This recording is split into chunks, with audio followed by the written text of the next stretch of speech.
we see this guy so often. I feel like I got to give him money or something. He feels like a son to me, or a younger brother. If I was one of those hipper, I could be a hip dad or an older cool brother. Which one do you think? Well, I think you're sort of just a smelly old man. But apart from that, I'm Zac, sure it all works. well, welcome back. You spend more time here than our Prime Minister. I mean, you must feel like you're one of us now. Absolutely. Everyone's so great to me here. I have a great time, and the fans are fantastic. So. It's a lot on your plate. It's a lot to take on because people just scream in your face, and they absolutely love you. Are you still allowed some private time? Can you come to Sydney and sort of just put on dark glasses and see a porno if you want to? Can you do your own thing? Yeah, no, I can sneak out. Because I've got photos of you doing that yesterday. So Amanda, you can sneak out and see a porno. You've still got your own life in all there. You know me too well. No, I have a fantastic time when I'm here, and this is a place where I can go out and do stuff, and I can usually sneak out and go to some private spots. I won't tell you guys about them. So we'll stay see that you way. there. Yeah. I think she's trying to make a quick buck. 17 again, a diversion from your the High School Musical stuff. Was this sort of like cathartic for you to do? Did you enjoy this as a change?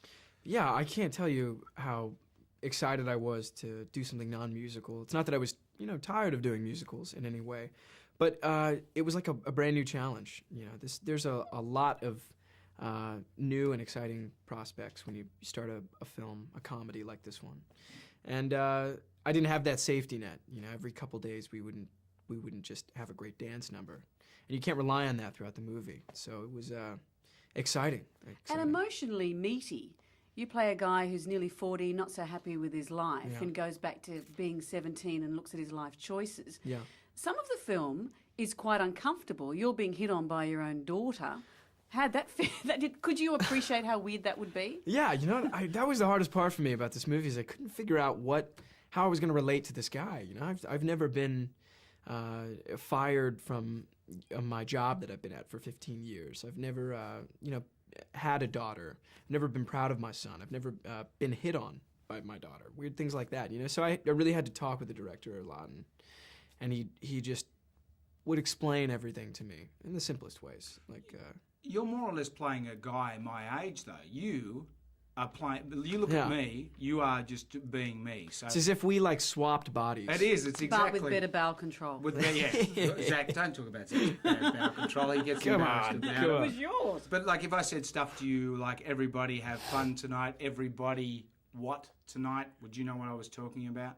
Wang Chung. Oh, see, you've done your research. It's like he's gone De Niro. I tell you guys. I'm so in it. Do you find though, and I guess the moral in this movie is your high school years aren't meant to be, everyone sort of puts so much on them being the best years of your life. Exactly. And for those that do very well, the popular, the successful at high school, doesn't necessarily reflect later on in life. It's more often the opposite, believe it or not. Because we both sucked at school.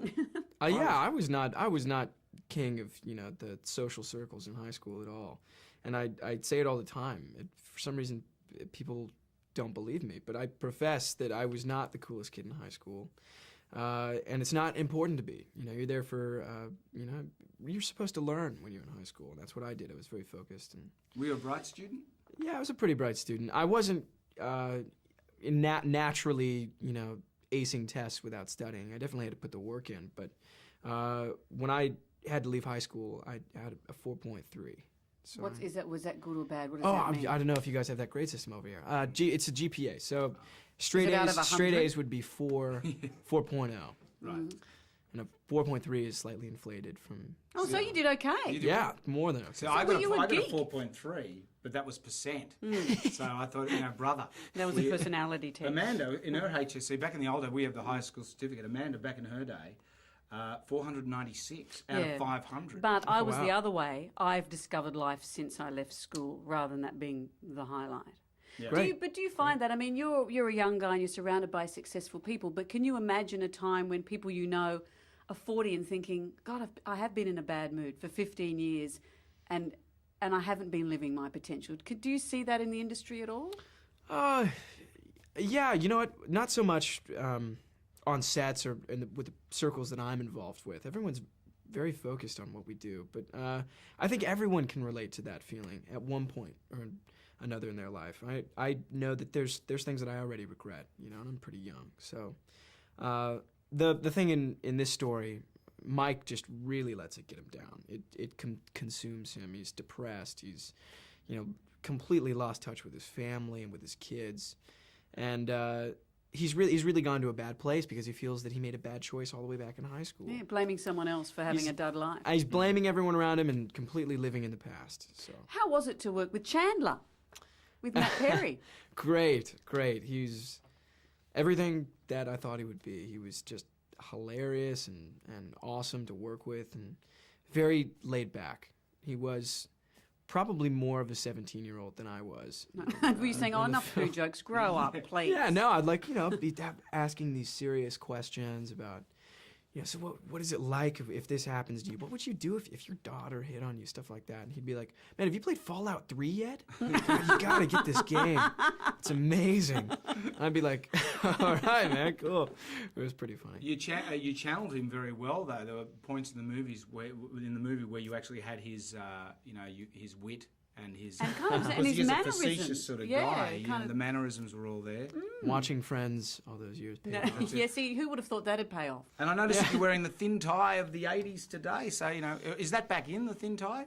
Yeah. See, I reckon you could wear a Hessian bag and kids would go, well, that's cool. Well, no, that is back in. Is the Hessian bag back in? Oh, well, that yeah. homeless guy in the Hardcore. front is, he's hardcore. Oh, no, he's the boss. Zach, it's great to catch up with you again. Lovely And, talking with you guys. You can Thank you. stay on our fold-out catch anytime. Thank you, guys.